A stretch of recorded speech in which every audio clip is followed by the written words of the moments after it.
같이 우리 18절부터 23절까지 합독하겠습니다. 예수 그리스도의 나심은 이러하니라. 그의 어머니 마리아가 요셉과 약혼하고 동거하기 전에 성령으로 잉태된 것이 나타났더니 그의 남편 요셉은 의로운 사람이라. 그를 드러내지 아니하고 가만히 끊고자 하여 이 일을 생각할 때 주의 사자가 현몽하여 이르되 다윗의 자손 요셉아 내 아내 마리아 데려오기를 무서워하지 말라. 그에게 잉태된 자는 성령으로 된 것이라. 아들을 낳으리니 이름을 예수라 하라. 이는 그가 자기 백성을 그들의 죄에서 구원할 자이심이라 하니라. 이 모든 일이 된 것은 주께서 선지자로 하신 말씀을 이루려 하심이니 이르시되 보라 처녀가 잉태하여 아들을 낳을 것이요 그의 이름은 임마누엘이라 하리라 하셨으니 이를 번역한즉 하나님이 우리와 함께 계시다 합니다. 아멘. 네, 오늘은 마태복음 1장 우리 23절 말씀대로 보라 처녀가 잉태하여 아들을 낳을 것이요 그의 이름은 임마누엘이라 하리라. 그러니까 이를 번역한즉 하나님이 우리와 함께 계시다. 그러니까 하나님이 예수님을 이 땅에 보내주셨는데 그 예수님은 처녀가 동정녀 마리아, 바로 처녀가 잉태하여 아들을 낳았다. 처녀가 잉태해서 아들을 낳았는데 그 20절 하반절에 보면 그에게 잉태된 자는 성령으로 된 것이라. 그러면서 이제 그 20절 그 상반절에 보면 이 일을 생각할 때 주의 사자가 현몽하여 이르되, 그러니까 천사가 요셉에게 간 거죠. 근데 너하고 결혼할 마리아는 이미 잉태가 됐다. 근데 그거는 성령으로 됐다 이렇게 얘기합니다. 성령으로 됐다. 그러면서 21절에 아들을 낳으리니 이름을 예수라 하라. 그러니까 예수라고는 그가 자기 백성을 그들의 죄에서 구원할 자이심이라. 그러니까 예수님이라고 이름도 지어주고 죄에서 우리를 구원할 자다 이렇게까지 말씀하십니다. 그래서 우리가 오늘 그 18절에 나오죠. 예수 그리스도의 나심은 이러하니라. 그의 어머니 마리아가 요셉과 약혼하고 동거하기 전에 성령으로 잉태된 것이 나타났더니. 그러니까 성령으로. 그러니까 여러분들이 마태복음 1장 18절에 성령으로 잉태입니다.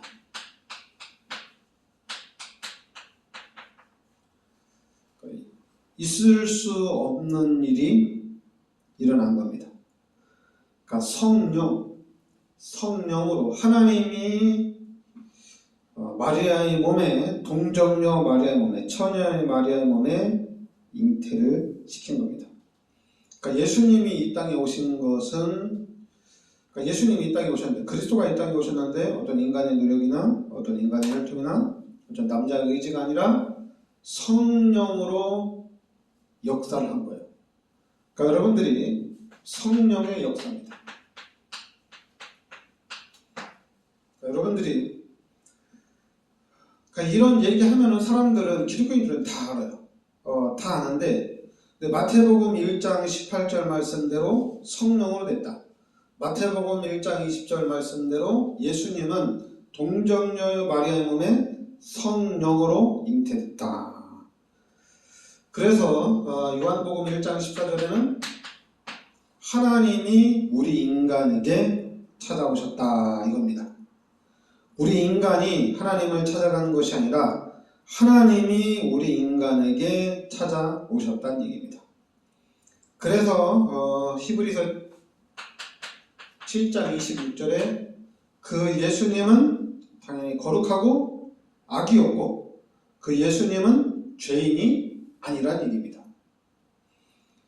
그러니까 예수님은 거룩한 분이고 악한 것이 없고 죄인이 아니란 얘기입니다. 그래서 우리가 이 예수를 믿음으로 요한복음 3장 5절 6절에 바로 이제는 거듭난다. 다시 태어난다는 얘기입니다. 그리고 또 오늘 말씀에 보면 요셉이라는 사람이 나오잖아요. 그 요셉이라는 사람이 이 당시의 환경을 보면은, 아니 내가 결혼할 여자가 임신을 한 거예요. 그럼 어떻게 해요? 그러면은 신고를 해서 돌에 맞아 죽어야 되거든요. 돌에 맞아 죽어야 돼요. 근데 이 요셉은 그러니까 하나님 말씀에 주의 사자가 찾아왔죠. 그의 주의 사자가 찾아와서 말씀을 준 거예요. 그러니까 요셉은 하나도 의심하지 않고 이 말씀에 순종을 한 겁니다. 그래서 하나님께 영광을 돌리게 되는 거죠. 그러니까 이 요셉도 대단한 인물이죠. 아니 나 처녀하고 결혼, 그래서 이제 우리 기독교는 이제 그런 걸 검사를 안 하거든요. 기독교는 검사를 안 합니다. 근데 어느 종교 단체는 여자가 결혼하기 전에 어떤 남자와의 관계가 있으면 안 돼요. 그래서 그걸 검사를 해요. 이 여자가 처녀인지 처녀가 아닌지 검사를 해요. 그 종교 단체가 그래요. 그 철저히 검사를 해서 만약에 처녀가 아니라면은 결혼을 파기를 합니다. 그러니까 요셉이 살고 있는 요 시대 환경도 그런 환경이에요. 그 분명히 요셉도 자기도 동정녀 마리아하고 결혼한 거지, 자기가 처녀가 아닌 사람과 결혼을 할 생각은 없는 사람이었거든요. 근데 주의 사자가 꿈에 나타나서 성령으로 잉태됐다는 얘기를 딱 듣는 순간에 이거를 하나님의 말씀으로, 하나님의 음성으로 딱 잡은 거예요. 그래서 하나님 말씀 앞에 순종을 한 거죠. 만약에 이거를 요셉이 순종하지 않고 만약에 요셉이 동정녀 마리아를 정죄를 했다면 어떻게 됩니까? 그러니까 하나님이 요셉을 잘 선택을 하신 거죠. 그러면서 오늘 바로 예수님이 이 땅에 태어나신 겁니다. 그 예수님을 이제 구약의 히브리어로 얘기하면은 여호수아입니다. 그러니까 예수하고 여호수아는, 그러니까 여호수아는 히브리 말이고 예수는 헬라어 말이에요. 똑같은 말이에요. 그 의미는 뭐냐? 바로 여호와께서 우리를 구원하신다는 얘기입니다. 예수님이 이 땅에 오셔서 우리를 구원하신다. 그게 바로 예수님이 이 땅에 오신 겁니다. 그러니까 우리가 또 예수님이 이 땅에 오셔가지고 정치적 해방 아니면은 사회적인 혁명 아니면 교육에 대한 개혁, 이런 일들을 위해서 예수님이 오신 게 아니라 예수님이 이 땅에 오신 목적은 죄 문제 해결입니다. 우리의 모든 죄를 해결해 주시기 위해서 예수님이 이 땅에 오신 겁니다. 그러니까 예수를 믿는 우리에게 중요한 건 뭐냐면은 죄 문제가 해결됐다는 얘기예요. 그러니까 기독교인들에게 가장 중요한 거는 내가 이제는 죄 문제가 해결되어지고 나는 이제 예수님의 은혜로 요한복음 1장 12절에 하나님의 자녀다, 이런 얘기예요. 그러니까 이게 중요한 거예요. 그러니까 종교는 문제가 해결이 안 되면 다른 종교로 바꿔야지. 바꿀 수 있어요. 여기 갔다 저기 갔다 할 수 있어요. 그러나 우리 기독교는 문제가 해결이 안 돼도 교회를 다니는데 더 어려워도 옮길 수가 없어요. 다른 종교로 못 가요. 왜 못 가냐면 죄를 해결하실 수 있는 사람은 예수님밖에 없어요. 뭐 교회 다니면서 막 이런 거 저런 거 막 교회가 이상하고 기독교인들 막 정말 더 사기꾼이고 뭐 그렇다고 해서 우리가 종교를 바꿀 수가 없어요. 예수를 안 믿을 수가 없어요. 왜냐하면 우리는 우리의 죄 문제를 해결하실 분은 예수님밖에 없어요. 다른 이름은 없습니다. 예수님만 우리의 구원자고 예수님만이 우리의 죄를 해결해 주십니다. 예수님 하나님의 좀 능력으로 우리 목사 좀 잘 갈 수 있도록 도와주세요. 예수님 하나님의 능력으로 우리 정말 기독교인들 좀 잘 살 수 있도록 도와주세요. 기도해도 돼요. 근데 중요한 건 뭐냐? 예수님 감사합니다. 모든 죄를 십자가에서 대속해 주심을 감사드립니다. 나의 모든 죄, 인류의 모든 죄를 2000년 전에 이 땅에 오셔가지고 십자가에서 다 해결해 주심을 감사드립니다. 십자가에서 대속해 주심을 감사합니다. 우리 기독교인들에는 이게 있어야 돼요. 그러면서 이제 우리가 열정으로 예수님이 나의 모든 죄를 해결해 주셨으니까 나 좀 잘해야지. 나 응답 좀 받아야지. 하나님 응답 좀 주세요. 내가 하나님한테 영광 돌리겠습니다. 하나님 나에게 증거를 주세요. 내가 영광 돌리겠습니다. 그 열망을 가질 수 있어요. 근데 그 열망이 안 됐다고 해서 우리는 낙심하거나 좌절할 필요가 없다는 얘기예요. 왜냐하면 죄 문제가 해결됐기 때문에 모든 문제가 해결됐기 때문에 낭망할 필요가 없다는 얘기입니다. 그래 하나님 주시면 하나님께 영광 돌리고 또 이제 하나님 이제 그런 경우는 있죠. 이제 이 기독교인들이 볼 때 응답받는 것도 좋은데 자기만 잘 먹고 잘 사는 것처럼 보일 수가 있어요. 저는 그래서 이제 성경에는 그걸 보고 이제 양심에 화인이 맞았다 이렇게 얘기하거든요. 구원은 받았는데 그 육체는 사탄에게 내어주었다 이제 이런 말씀도 있어요. 근데 저는 그렇게 해석하기보다는 내가 어디에다 관심을 두느냐 이거예요. 바로 저는 이거예요. 오직 예수가 아니면 이 죄 문제 해결이 안 됩니다. 내가 예수를 믿고 내가 교회를 다니고 내가 기독교인인 게 행복한 이유, 죄 문제가 해결된 거예요.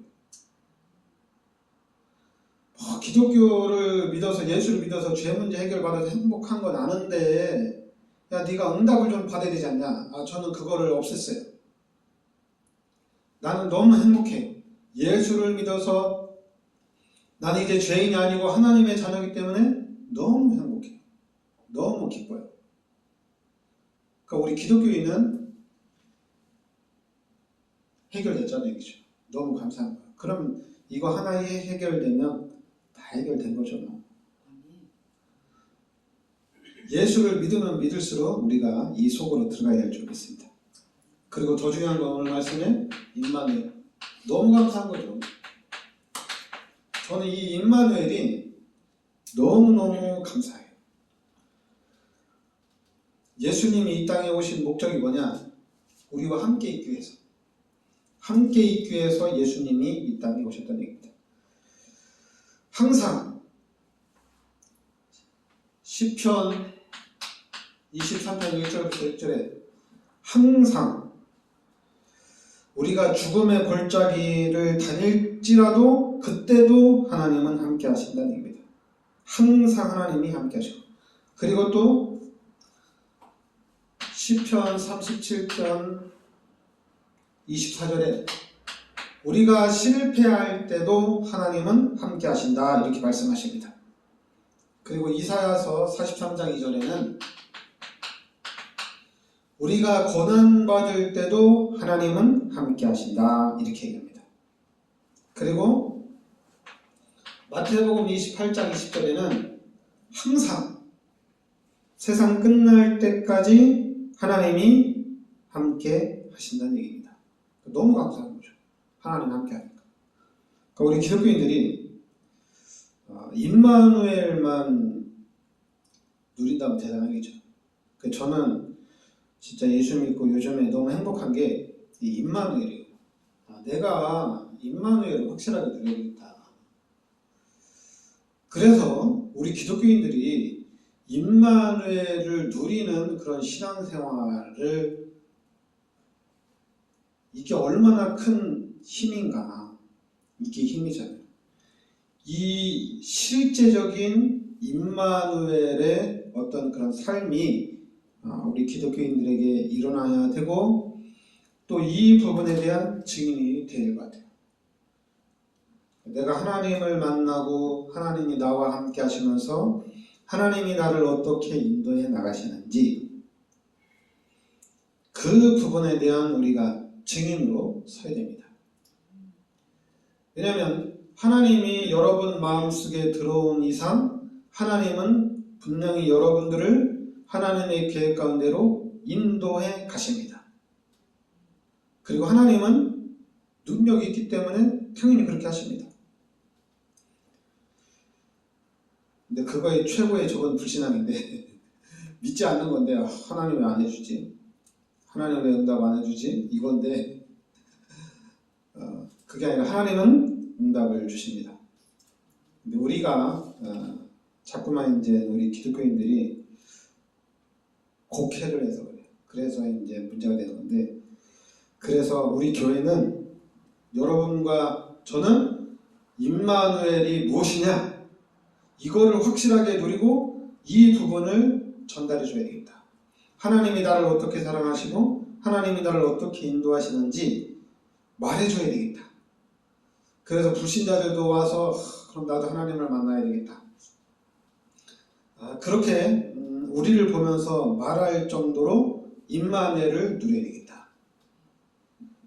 근데 이거 이제 육신적으로 볼 때 크게 보이고 적게 보이고 또 육신적으로 볼 때 막 크게 나타나고 전혀 안 보이고 안 보인다고 해서 하나님이 나를 인도 안 하는 건 아니잖아요. 그죠? 오히려 예수님도 그랬거든요. 너희는 십자가에 달려 들어가신 것을 보고 또 부활한 나를 보고 너는 예수를 믿는데 나를 보고 믿지 않는 자들은 더 믿음이 크다 이렇게 얘기했어요. 더 믿음이 크다. 우리는 예수님이 이 땅에 오신 것도 못 보고 예수님이 십자가에 달려 들어가신 것도 보지 못했고 예수님이 부활한 것도 못 봤잖아요. 그리고 예수님이 또 승천하신 것도 못 봤잖아요. 그런데도 우리는 예수님이 우리의 구원자라고 믿잖아요. 그러니까 이게 엄청난 큰 믿음이라는 얘기입니다. 근데 만약에 거기다가 지금 우리 기독교인들이 막 기도하는데 응답도 안 돼. 기독교인들이 또 막 성공을 하고 기도하는데 또 막 또 가난하게 살고 그런데도 예수님 나의 죄를 십자가에 대주시니 감사합니다. 이렇게 산다면은 그래도 믿음을 지키고 산다면 하나님 얼마나 기뻐하시겠어요. 증거 있는 사람은 증거 때문에 더 하나님께 영광 돌린다고 하지만은 그러나 증거도 없는데 예수님이 나의 죄를 예수님이 나의 죄를 십자가에 대속해 준 이 사실을 믿고 정말 하나님께 감사와 영광을 돌린다면은 누가 더 큰 믿음이겠어요, 그죠? 저 사람은 실제로 예수를 믿는 사람이구나. 실제로 하나님이 함께하는 사람이구나. 그러면은 진짜 행복한 거죠. 그러니까 여러분 우리는 행복한 사람입니다. 4층이나 걸어 올라가기 힘들어도 우리는 행복한 거예요. 1층으로 안 가도 행복한 거예요. 여기 올라오기 힘들다고 뭐 엘리베이터 있는 데 가고 또 1층 교회로 가도 우린 괜찮아요. 왜냐하면 죄를 해결해 주셨잖아요. 그리고 하나님이 나와 함께 하시잖아요.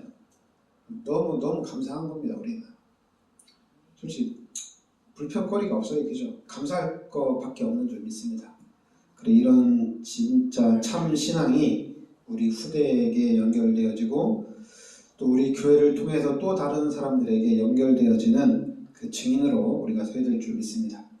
기도하겠습니다. 하나님 은혜를 감사드립니다. 예수님께서 이 땅에 오셔서 예수님은 하나의 죄도 없고 그 예수님은 거룩하신 분인데 우리의 모든 죄를 십자가에서 대신 대속해 주심을 감사드립니다.